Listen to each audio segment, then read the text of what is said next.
بسم اللہ الرحمن الرحیم۔ ایم بی اسٹوڈیو میں خوش آمدید۔ آج ہم بات کریں گے حضرت علی رضی اللہ تعالیٰ عنہ کے ان اقوال کے بارے میں جس سے ہر مسلمان کا ایمان تازہ ہو جائے گا۔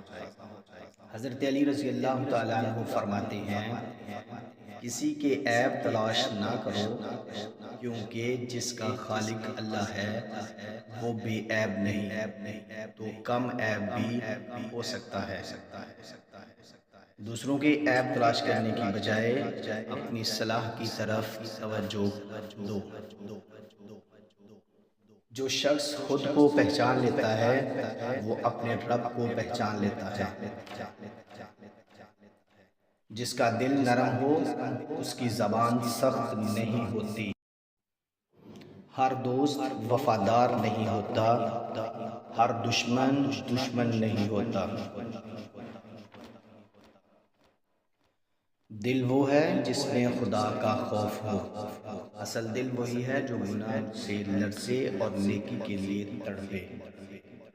حسد نیکیوں کو اس طرح کھا جاتا ہے جیسے آگ لکڑی کو۔ حسد انسان کی عبادت اور نیکیوں کو ضائع کر دیتا ہے، اس سے بچنا ضروری ہے۔ خاموشی علم کا زیور ہے۔ دانا شخص غیر ضروری باتوں سے پرہیز کرتا ہے اور علم و سکون سے جیتا ہے۔ مشورہ عقل مند سے کرو تاکہ فیصلہ بہتر ہو۔ کامیاب انسان وہی ہوتا ہے جو اہل رائے سے مشورہ کرتا ہے۔ اللہ کی عبادت ایسے کرو گویا کہ تم اسے دیکھ رہے ہو۔ جو شخص دنیا کو زیادہ چاہے گا آخرت کو کم پائے گا۔ دل وہ کتاب ہے جسے صرف کردار سے پڑھا جا سکتا ہے۔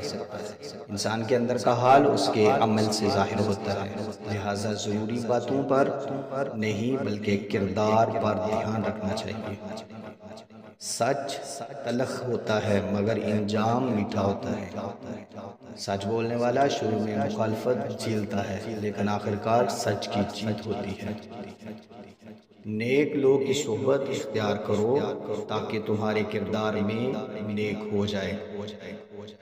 صحبت انسان پر گہرا اثر ڈالتی ہے، اس لیے نیک لوگوں کی سنگت اختیار کرو۔ دنیا دین دونوں میں فائدہ ہوگا۔ درگزر کرنا سب سے بڑی فتح ہے۔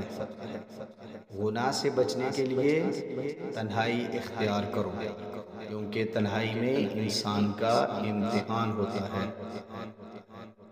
جو شخص تمہارے سامنے کسی کی برائی کرتا ہے وہ تمہارے پیچھے بھی تمہاری برائی کرے گا۔ بدن کا تھک جانا آسان ہے لیکن دل کا تھک جانا سب سے بڑا خطرہ۔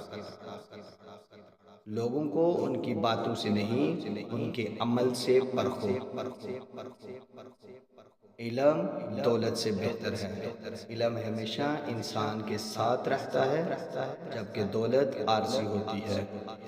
علم انسان کی رہنمائی کرتا ہے اور اسے باعزت زندگی عطا کرتا ہے۔